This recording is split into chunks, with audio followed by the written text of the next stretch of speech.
Bruce Gordon, author of the book The Spirit of Attack. It's now the year 2022, and I'm 87 years old, so I haven't got too many more years to tell you my stories. These days, people complain about unreliability of our airplanes. When you hear of a F-35 crashing, I think there have been 7 of them so far, and more an F-15 crashing, they say, why are our planes so unreliable? Well, you don't have any idea what the crash rate was in the old days. These days, the planes are remarkably safe. But I'll tell you about my experiences in Alaska in the early 1960s when we were flying the F-102. The F-102 was one of the very best fighters of its day, definitely the best interceptor of its day before we brought in the F-106. And the F-102 had a delta wing, which carried a lot of fuel, so we could go a long ways with it. It had the Coke bottle design on the fuselage, so it was wider out here and went in toward the center and then widened out toward the end. And this was called the area rule, so that the area that the shock wave was going to go out put it this way, it gave some space for the compressed air to go as you went supersonic. You could go in here and kept the airflow going over the wing properly and let us go supersonic. We had a big radar set, and by the way, this little pointer, this little tube on the end, was the pitot tube that measures how fast you go. They compare it to a static system, which is just a little hole on the side of the airplane, and the difference between is the air pressure, which tells you more or less how fast you're going. Virtually every airplane has a pitot tube, but ours was way out here, and you can see it, and people keep asking me what this little tube is. No, it's not something to stick the enemy with. No. But we had a missile bay, and the missile bay doors would open pneumatically. That's high pressure air, and they opened and closed very fast, and the missiles were on rails.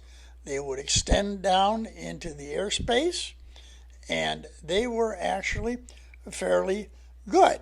We improved them quite a bit, and by the time we got to the F-106, they were really deadly. The radar set we had underneath this black nose cone was one of the best around, and we had the radar boxes, the computer controls and the radar boxes were in this missile bay, electronics bay up front. It had latches that kept it closed or opened. And one of the things we put into there was what we called a nadar can. And the nadar can was a tape recorder that recorded what was seen on the pilot's scope. This was a fairly large can. It was, about this big. And it was made of metal. And I'll tell you more about the nadar can when I tell you a little bit more about how this happened. Our squadron of F-102s was based at Elmendorf Air Force Base near Anchorage. We pulled alert at King Salmon to the southwest, to Galena to the northwest, and Eielson Air Force Base to the north, and at Elmendorf itself. Our families stayed at Elmendorf, and we would go out for about 5 days to a week at the alert sites. Our forward base at Galena was beside the Yukon River, which flooded every spring, so we had a 50-foot dike that went all the way around the base, and well, we had a very short runway, so we had to get over that dike to land on this runway, which was only 7,254 feet long, which is short considering that most runways these days are about 10,000 feet long. We'd land on that runway when it was covered with snow and well below zero. There was no getting the snow off that runway. And sometimes you'd see an F-102 going down the runway, sliding down sideways as it tried to stop. Our alert hangar is in the circle, and outside the dike along the river is where the native town of Galena was. They got flooded out pretty often in the spring, but that was just the way it was. One day, our pilot wanted to record his passes on the way home with a fresh nadar can, so he took a fresh nadar can with him out to the airplane.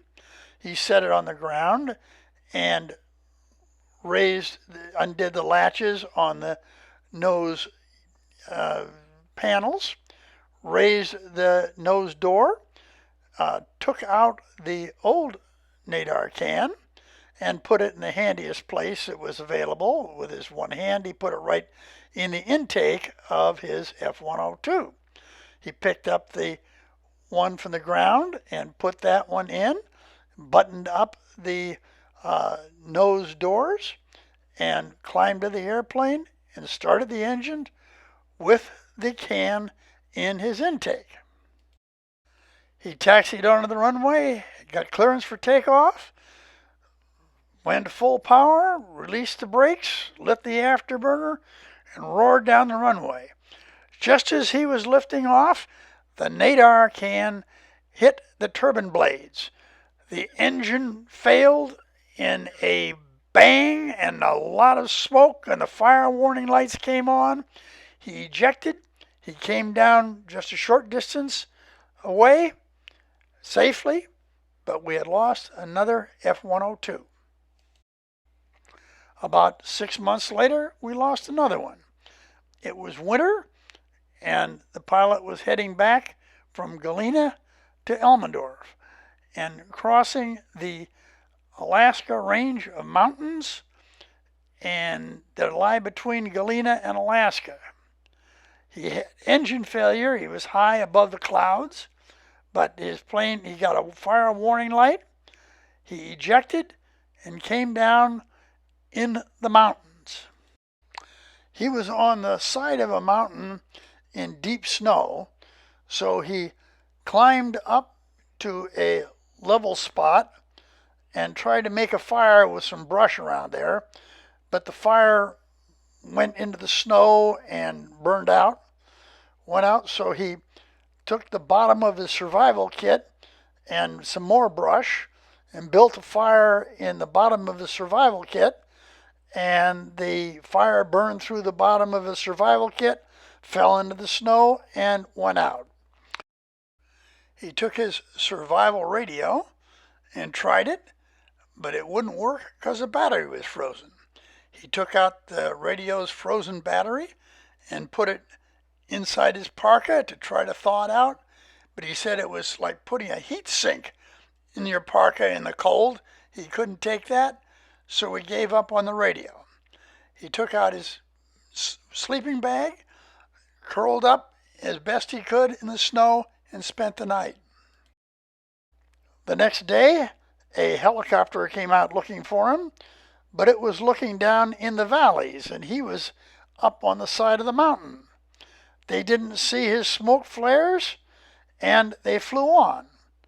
So he spent another day and night on the side of the hill at 40 below zero. The next day, more helicopters came out, and this time they saw his smoke signals or flares, and they picked him up and brought him back home safely.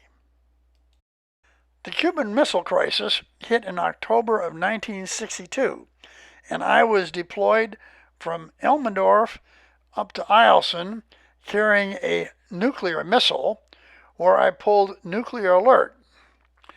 I was scrambled once against a American B-52 that was coming in over the Arctic, and he was pretty far off course. When the time came to rotate our cruise, we downloaded our missiles, and Dean Rands was my wingman as we took off from Eielson and headed back toward Elmendorf. We were over the mountains when Dean radioed that he had an oil pressure low warning light and that his engine was running rough.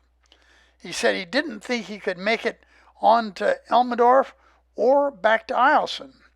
We declared an emergency, and the radar controller told us he had a field northwest of us with a 6,300 feet of hard surface runway.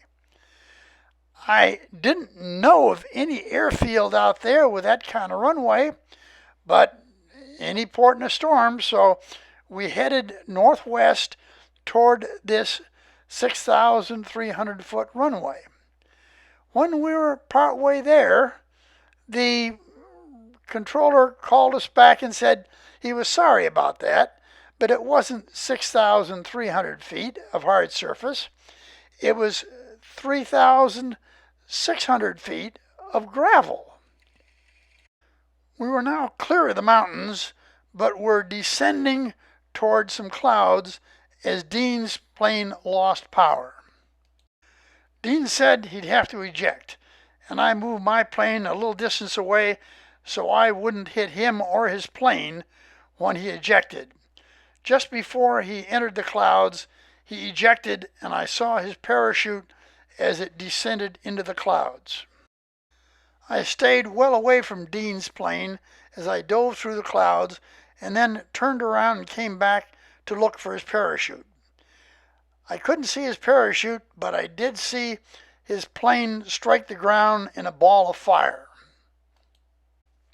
The radar controller said that he had scrambled the helicopter from Galena to come out looking for Dean. I looked for Dean for a while at low altitude, but it was running out of fuel, so I finally had to leave and head on back to Elmendorf.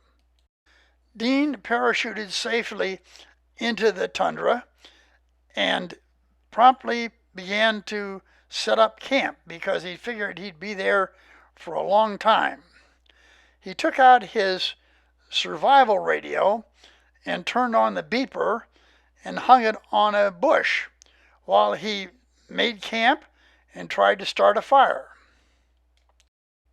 He got the fire started and was making a meal out of the survival rations when he heard whoop, whoop, whoop, whoop, whoop, and a helicopter appeared. It was a rescue helicopter from Galena, which was homing in on his radio beacon.